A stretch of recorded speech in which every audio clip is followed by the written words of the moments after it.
Mes sœurs, mes frères, bienvenue dans cette méditation sur des textes de ce jeudi 10 août 2023. Nous faisons mémoire de Saint Laurent,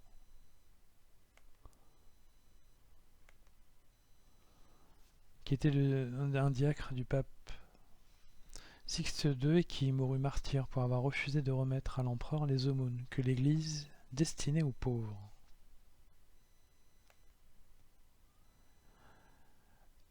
Notre Dieu est un Dieu généreux qui nous demande de faire de même. Les deux textes proposés évoquent la question du don, l'un sous l'angle financier à travers la deuxième aide pécuniaire demandée par l'apôtre Paul aux Corinthiens, et l'autre sous la forme du don de sa vie tel que Jésus se le représente pour lui-même et pour les autres. Ces deux textes relèvent un paradoxe salutaire pour nous. Perdre et se perdre, c'est retrouver et se retrouver. Lorsque je donne, je me transforme et je m'ouvre aux autres par un don, qui est la concrétisation de la bienveillance que j'ai pour quelqu'un. Je sors de moi-même, de la même manière que Dieu sort de lui-même au moment de la création. C'est un acte d'amour. Le don financier, en particulier le don du nécessaire, comme le fait la veuve dont parle Jésus dans l'évangile de Luc, au chapitre 21, versets 1 à 4, elle nous amène à renoncer à nous-mêmes et à nos besoins pour le bien des autres. Une évaluation de nos besoins réels nous permet souvent d'ailleurs de donner plus que d'habitude, et donc de nous adresser bien plus aux autres qu'à nous-mêmes. C'est ainsi une forme de sacrifice au cours duquel la personne qui donne s'enrichit de ce qu'elle perd.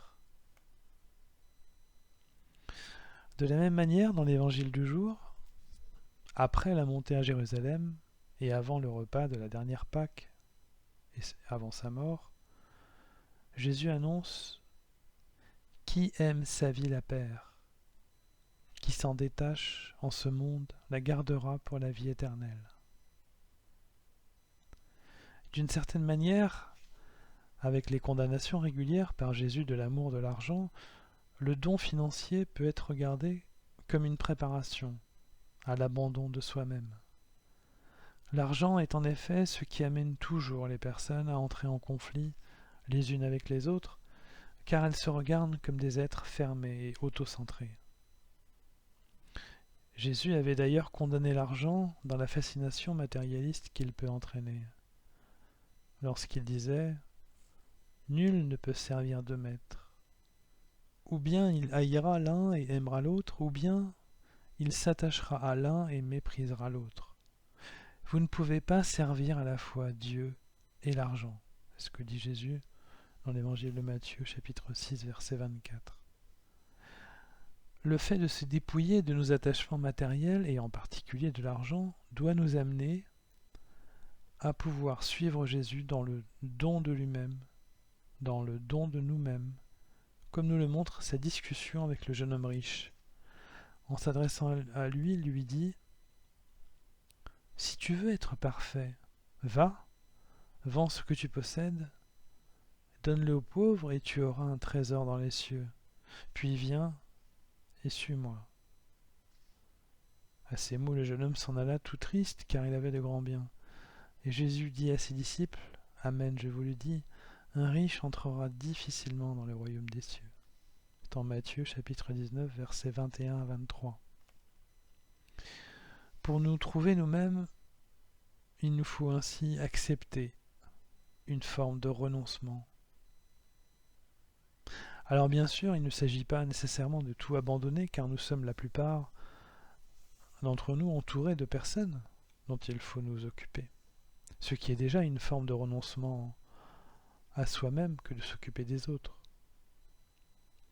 Il s'agit plutôt de renoncer finalement et consciemment à la part sociale que la société place en nous pour notre rendement et notre inscription en elle. C'est notre manière d'avoir toujours clair en nous la pensée de l'apôtre Jean d'être dans le monde sans être du monde. Et ce renoncement financier et à la course au rendement sera un préalable louable au renoncement à soi pour aider les autres et finalement commencer à les aimer véritablement. Mes sœurs, mes frères, nous sommes au seuil de suivre Jésus-Christ. Ce franchissement de limites passe par une reconsidération obligatoire de l'argent et plus largement de tous les biens matériels dont nous pouvons disposer. Nous aussi, nous sommes, chacun d'entre nous, le jeune homme riche, mais nous devons réussir là où il a échoué, à écouter Jésus pour le suivre.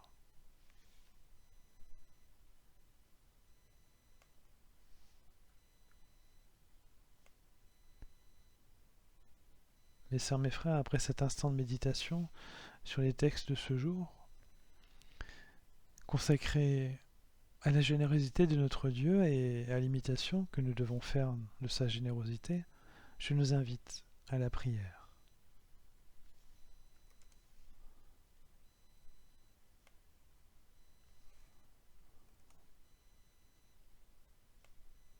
Ô Seigneur Jésus-Christ, tu es venu dans ce monde dans une étable.